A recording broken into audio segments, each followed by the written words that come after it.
Chapter 1. The Hunted. The air on the moon of Xyrus 9 was thick with the scent of burning metal and ionized plasma. Commander Lira Vex of the Andromedan Resistance sprinted through the ruins of the fallen outpost, her breath ragged, her body aching from a dozen minor wounds. Behind her, the rhythmic thud of heavy footfalls sent tremors through the ground. It was still coming. The Beast, a towering biomechanical horror engineered by the tyrannical Celestian Empire, had slaughtered her entire squad. Its glowing red photoreceptors cut through the smoke as it stalked her, its metallic claws scraping against the rubble.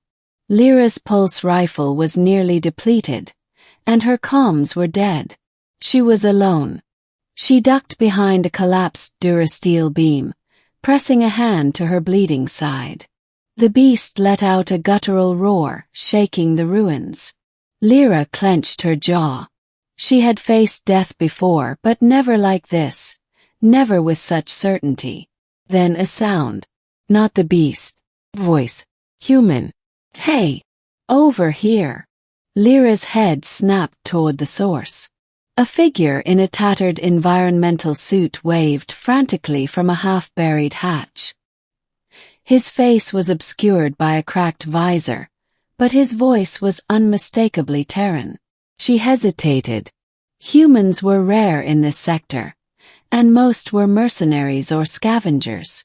But the Beast was closing in. With no other choice, she bolted toward him. Chapter 2. The Stranger. The human yanked her through the hatch just as the Beast's claw slammed into the metal where she had been standing. He sealed the door, plunging them into darkness save for the dim glow of his wrist-mounted light. Lira aimed her rifle at him. "Who are you?" The human raised his hands. "Easy, Commander. Name's Elias Carter. I'm not your enemy. How do you know my rank? I've been tracking Celestian movements for weeks. Saw your squad get ambushed. Tried to warn you, but comms were jammed." Lyra's grip on the rifle wavered. Elias wasn't armed, at least not visibly. His suit was patched together, his face lined with exhaustion. But his eyes, there was something steady in them, something she hadn't seen in a long time. A deafening crash shook the bunker. The Beast was digging. "We can't stay here," Elias said. "There's a tunnel system beneath these ruins. Leads to an old Celestian research facility. Might be a way out or a way to kill that thing." Lira exhaled sharply. "You expect me to trust you?" Elias met her gaze. "Right now I'm all you've got." Another impact. Dust rained from the ceiling. Lira lowered her weapon. "Lead the way." Chapter 3. The Truth Beneath. The tunnels were a maze of rusted pipes and flickering emergency lights. Elias moved with surprising familiarity, guiding her past security drones and dormant traps. "You've been here before," Lira accused. "Once," Elias admitted. "I was part of a scav team. We thought this place was abandoned. We were wrong. What happened?" He didn't answer immediately. Then, the Beast happened. Lyra's stomach tightened. "It killed them." "Yeah. I was the only one who made it out." His voice was hollow. "I've been trying to find a way to destroy it ever since."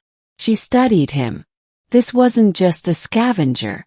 This was a man with a vendetta. They reached a massive chamber. In its center stood a grotesque structure, a Celestian bioforge, still active, pulsing with sickly green light. Elias approached a control terminal. "This is where they made it. If we overload the core, the entire facility goes up, and the Beast with it."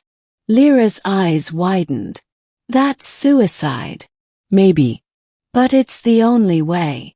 Before she could argue, the wall behind them exploded. The Beast lunged through the debris, its maw dripping with corrosive saliva. Chapter 4. The Final Stand. Lira fired her last plasma round, striking the beast's shoulder. It roared but didn't slow. Elias was already at the console, fingers flying over the controls. I need time. Lira drew her vibroblade. You'll get it. He charged. The beast swiped at her. She dodged, slashing at its leg. The blade bit deep, but the creature backhanded her into a pillar. Pain exploded across her ribs. Elias shouted something, but her ears were ringing. The beast loomed over her, its claws raised for the killing strike. Shot rang out. The beast staggered as a bullet pierced its photoreceptor. Elias stood with a smoking pistol, his expression fierce. Not today, he growled. The beast turned on him, just as the console beeped. Core overload in 10 seconds. Elias yelled. Run! Lira forced herself up. They sprinted for a side passage as the beast howled behind them. 5 seconds. Tunnel shook. 3. A blast of heat at their backs. 1. The world turned white. Epilogue. Hope reborn. Lira woke to the sound of rain. She was outside, lying on a patch of grass beneath Zyrus 9's twin moons. Elias knelt beside her, applying a field medkit to her wounds. The beast, she croaked. Gone. The whole facility's slag. She let out a shaky breath. You saved my life. Elias smiled faintly. Guess we're even. Lira sat up slowly, wincing. What now? He looked at the sky. Now we fight back. The Celestian Empire won't stop with one beast. But together, maybe we can stop them. For the first time in years, Lira felt something she thought she'd lost. Oh. She clasped his hand. Together. And as the twin moons shone overhead, the hunt began anew. Epilogue. The fire of rebellion. The rain fell in steady sheets, washing away the ash and blood from Lira's armor. She sat on the moss-covered ruins of an ancient Celestian watchtower, her gaze fixed on the horizon where the research facility had once stood. Now it was nothing but a smoldering crater, the last remnants of the beast reduced to twisted metal and charred flesh. Elias approached, tossing her a canteen. Drink. You lost a lot of blood. She caught it, nodding her thanks before taking a long sip. The water was cold, almost painfully so, but it grounded her, made her feel alive. You really knew how to kill that thing, she said, studying him. Not many people survive an encounter with a Celestian hunter, let alone figure out how to destroy one. Elias sat beside her, his face illuminated by the pale glow of the twin moons. Like I said, I've been hunting it for a long time. But why? You're not military, not resistance, just a scavenger. His jaw tightened. Not just a scavenger. He pulled something from his pocket, a small, dented holoprojector. He activated it, and a flickering image appeared. A woman with dark hair and a warm smile, holding a child. Lira understood instantly. Your family. The Celestians took them. Same way they take everything. His voice was quiet, but the rage beneath it was unmistakable. I was off-world when it happened. Came back to find my home in ruins. The beast, it was there, testing its claws on the survivors. Lira exhaled slowly. She had seen that kind of loss too many times. So you tracked it here. And now it's dead. He clenched his fist. But the Empire will just make another. And another. Until someone stops them. She turned the canteen over in her hands, thinking. The Andromedan resistance was scattered, broken by years of war. But this human, this vengeful, relentless man, had done what entire squads of soldiers couldn't. You're right, she said at last. The Celestians won't stop. But neither will I.